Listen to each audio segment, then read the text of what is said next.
Welcome back, everybody. We are now going to talk about this concept of confounding, which I always think confounding is kind of this weird word. It reminds me of maybe like a 19th century Southern plantation owner, that's confounding, but it actually has a very clear definition in the medical literature, and it is present in so many studies. You really need to know all about it. So the goals of this lecture are to introduce the concept of a confounder, a variable that falsely links an exposure and outcome.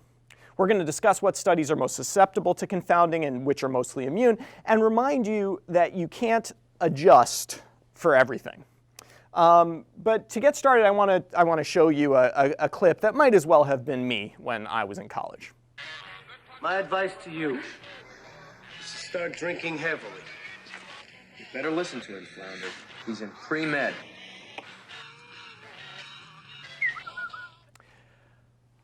All right, so here's the question. You're in college. Does alcohol consumption affect your GPA? And more importantly, is it causal? Remember we talked about causality? So if alcohol consumption causally reduces your GPA, it implies that reduction in alcohol consumption will increase your GPA. Okay? Critically important question to answer. So let's do a study. How many alcoholic beverages do you consume in a typical week? How many alcoholic drinks would you say you consume per week? Like average? In a typical week, so not assuming like the spring fling week. Okay. 8 to 12 maybe? 15. 20. I actually do not drink. 5 to 6. 0. I'm under the age of 21.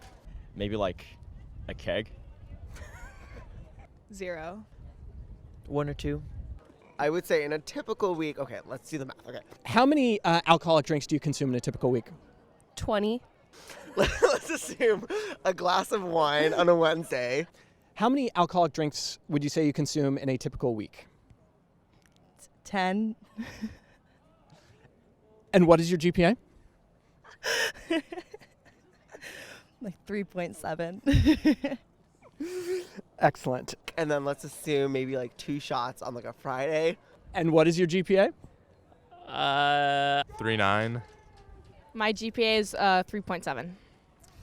And what is that GPA? 3.5. It's a 3.8. 3.8. 3.8. That's pretty good. 3.6. Like 3.3. It's not too bad. It's like a solid B. Totally.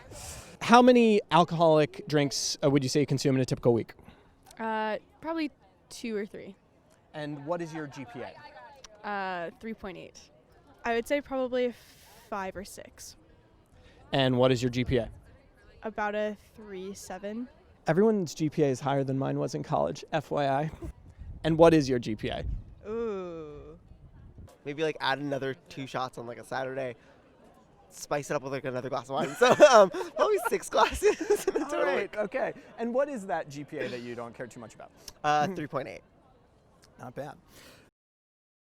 So we have some really interesting data here, and it's all painting a picture that is similar to this actual study that was published in the Journal of Studies on Alcohol and Drugs back in 2015, which did just what we did, ask college students about their alcohol consumption and their academic performance. And this is the primary finding from that study, that the more a student reported drinking over the weekend, the lower their GPA was. Now, correlation or causation, critically important.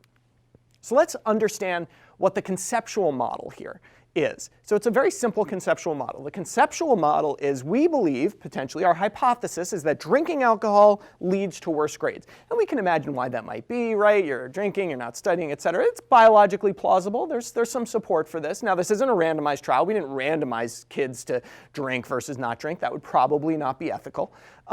So we have to ask ourselves, is there a confounder here? Is there a third variable that is linking these things together that makes it look falsely like alcohol is linked to lower GPA? So let me give you an example of one that could be there. What about smoking marijuana, smoking pot, okay? Let's say that in reality, in the sort of truth, if we could measure the truth perfectly, Alcohol drinking has nothing to do with GPA. It's just nothing. It's neither good nor bad. It just is. But smoking pot really does reduce your GPA. And people who smoke pot are also more likely to drink alcohol for whatever reason. Okay? That would make pot a confounder. It is associated with the exposure and the outcome of interest. And because it's there, sort of shaping everything, shaping the world, we measure a link between the exposure and outcome of interest when no link actually exists. If only we dealt with pot, if we accounted for pot, we would have figured this out. But maybe we didn't ask the students about how much pot they smoke. Maybe we don't have that data.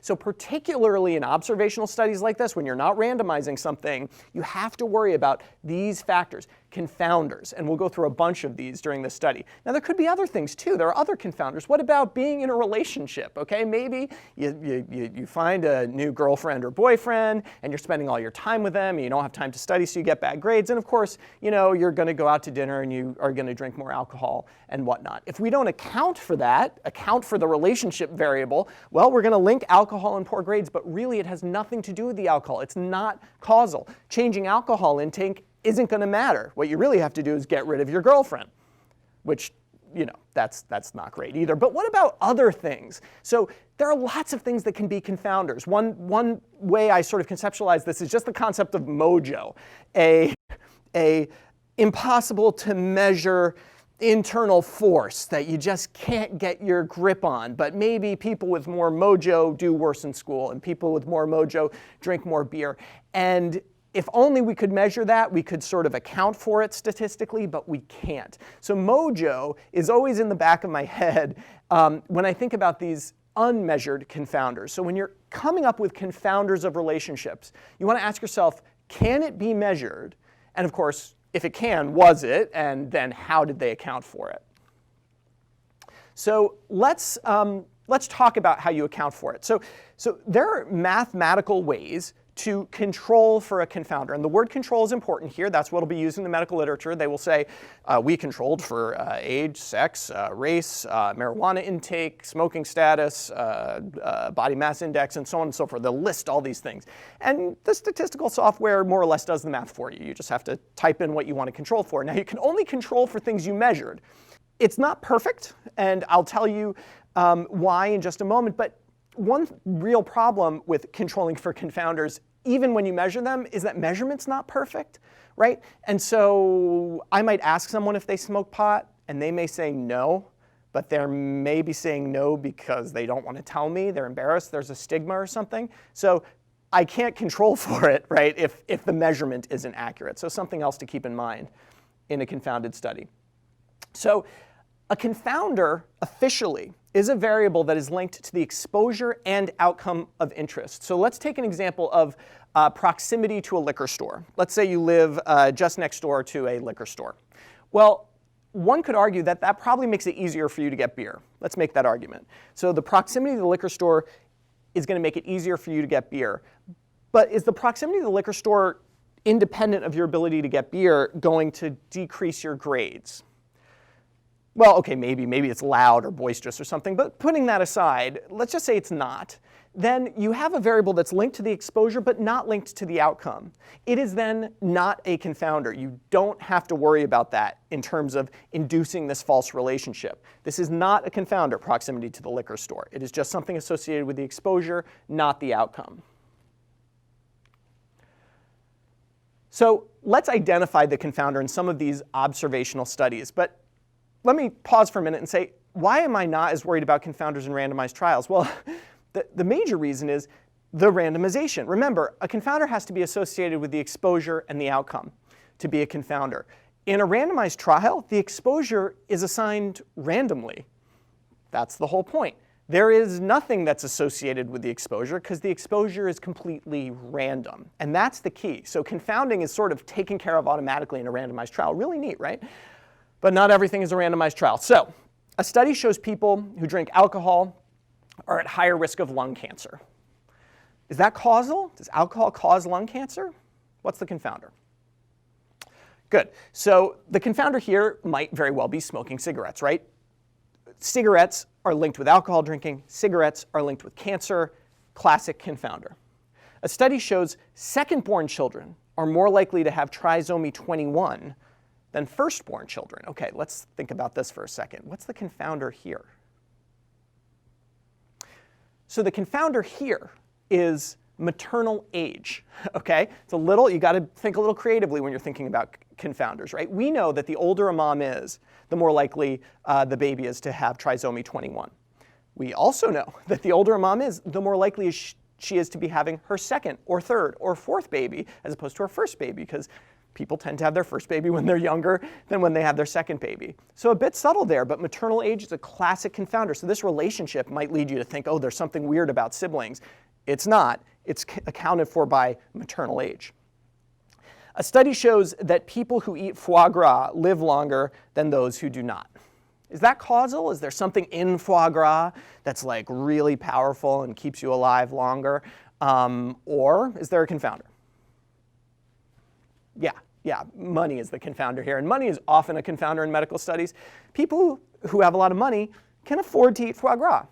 And sort of sad but true, people who have a lot of money tend to have better health outcomes. There are many reasons for that, including access to the healthcare system and sort of the perverse health insurance market that we have in the United States in particular. But nevertheless, money is the confounder there. Foie gras probably doesn't keep you alive much longer.